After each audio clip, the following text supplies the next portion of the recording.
This is an update for September of 2024, the good, bad, and ugly, so that you can pray accordingly as a Christian. By now, most have heard about the second assassination attempt. Is it really? And it is clear that Donald Trump is under attack. A former president of the United States and frontrunner for the Republican Party in 2024 election for president of the United States in 2025.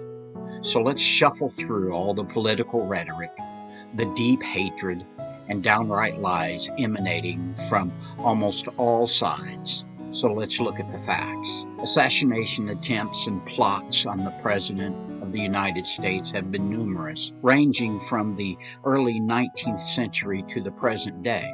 On January 30th of 1835, Andrew Jackson was the first president to experience an assassination attempt when Richard Lawrence twice tried to shoot him in the east portico of the Capitol after Jackson left a funeral held in the House of Representatives chamber. The attempt failed and both Lawrence's pistols misfired.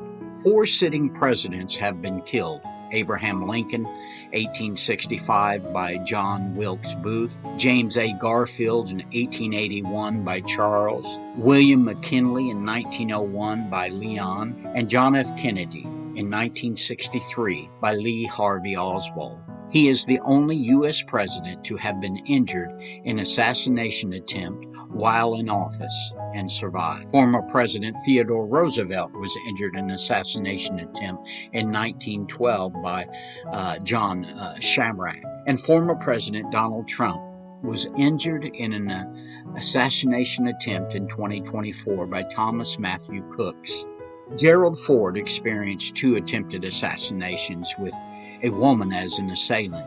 Many assassination attempts, both successful and unsuccessful in our American history, were motivated by a desire to change the policy of the American government. Many other attackers had questionable mental stability, and a few were judged legally insane.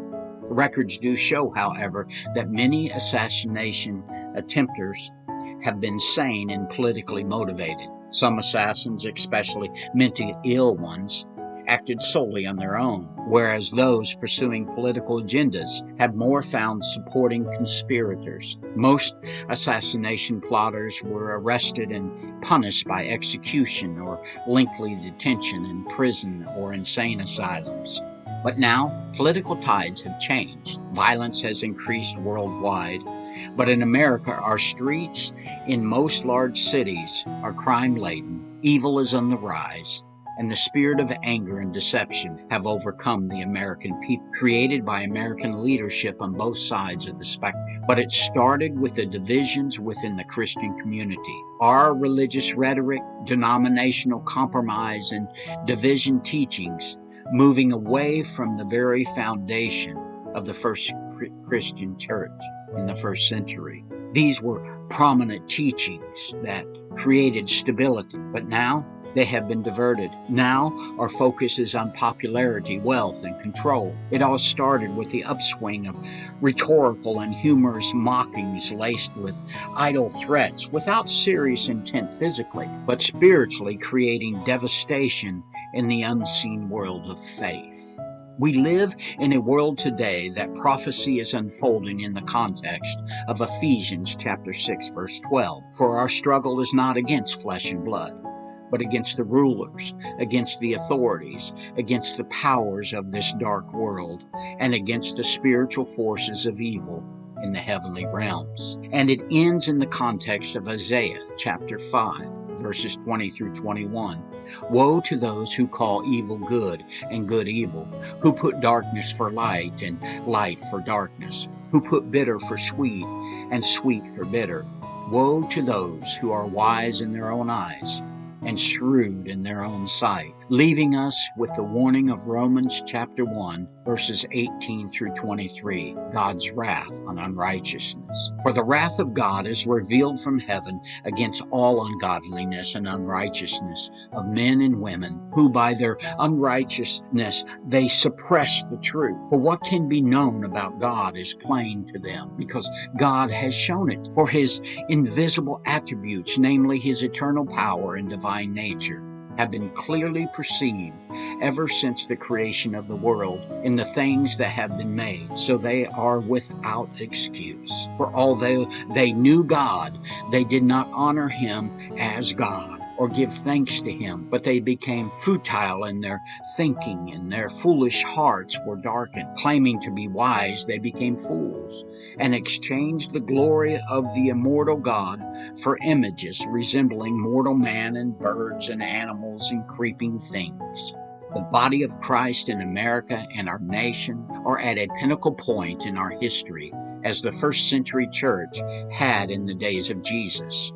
And when presented with a choice, they chose a lying thief, an insurrectionist, and a murderer over God's appointed leader. And we are now faced with the same decision again. Can you imagine what the world would be like if they chose Jesus instead of Barabbas? So back to Donald Trump and his history of hatred coming after him that we are not hearing about. You see, in September the 6th of 2017, Gregory Lee Lingang, a 42-year-old man from Bismarck, North Dakota, attempted to assassinate President Donald Trump in Madison, North Dakota, while Trump was visiting the state to rally public support. He stole a forklift from an oil refinery and drove toward the presidential motorcade. After the forklift became jammed, he fled on foot and was arrested by the pursuing police. While being interviewed in detention, he admitted his intent to murder the president by flipping the presidential limousine with this stolen forklift, to the surprise of authorities,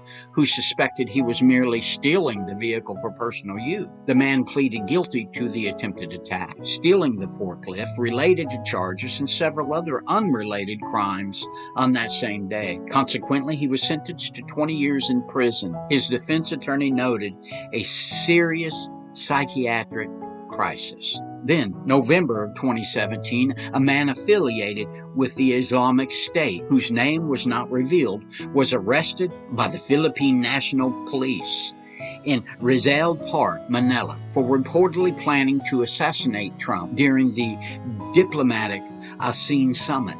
In the week prior to the failed killing, the Secret Service already suspected a planned assault on the president because of the general presence of IS in the Philippines, and because of the threats by many people against the president on social media. Before the landing of Trump's airplane, the Secret Service discovered a credible terrorist threat from a man who threatened to kill the president on social media, quickly tracking down and arresting the terrorist. The government disclosed the incident to the public after a year of silence in a television documentary. So now we jump into the future. And on July the 13th of 2024, Donald Trump, former President of the United States and the Republican Party's presumptive nominee in 2024 presidential election, was shot and wounded in his right ear while addressing a campaign rally near Butler, Pennsylvania, by a 20-year-old Thomas Matthew Crooks, as he fired 8 rounds with an AR-15 style rifle from the rooftop of a building located around 400 feet or 120 meters from the stage where Trump was speaking.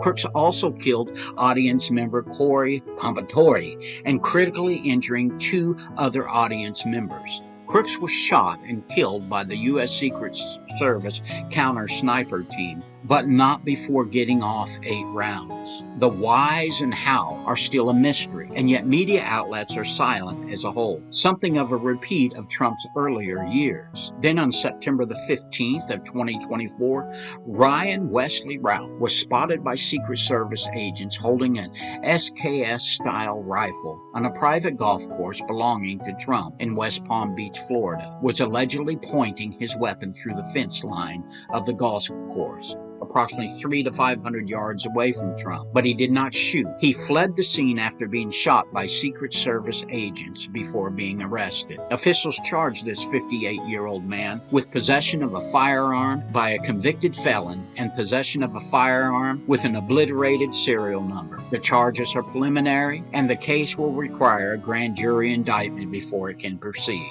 But we are left with how this suspect was allowed to spend nearly 12 hours lying in wait. How is it possible that a man who had more than 100 criminal charges filed against him in North Carolina, where he lived until 2018 before moving to Hawaii, and once convicted of owning a machine gun, got this close to a former president and frontrunner for the president of the United States? How is it that Trump has much less protection than frontrunner Kamala Harris? It does not matter what side of the political alley you may be on.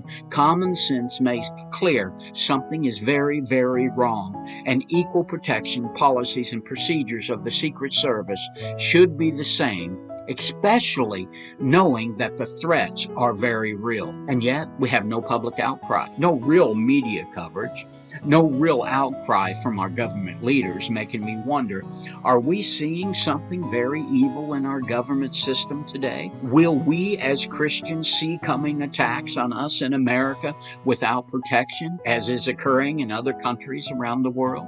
Kamala Harris and her party still has not denounced statements that Trump is a threat to democracy, is not a dictator, and the relentless demonization of Republicans as Nazis who must be stopped.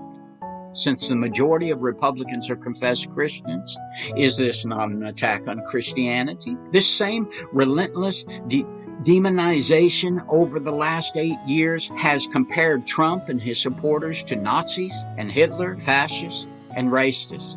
All the isms that you can possibly imagine. We are talking about calling Americans Nazis, fascists, and racists. Like Mr. Trump said, these are the things that dangerous fools, like the shooter, listen to. That is the rhetoric they listen to.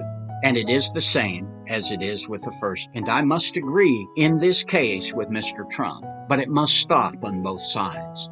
The lies and deception must never be given an audience, nor credibility, as the American people have allowed, as Christians have allowed, and as our government has allowed. The choice is real. Are you crying out to give us Barabbas? You are if you are doing nothing. You are if you are participating in lies and deceptions.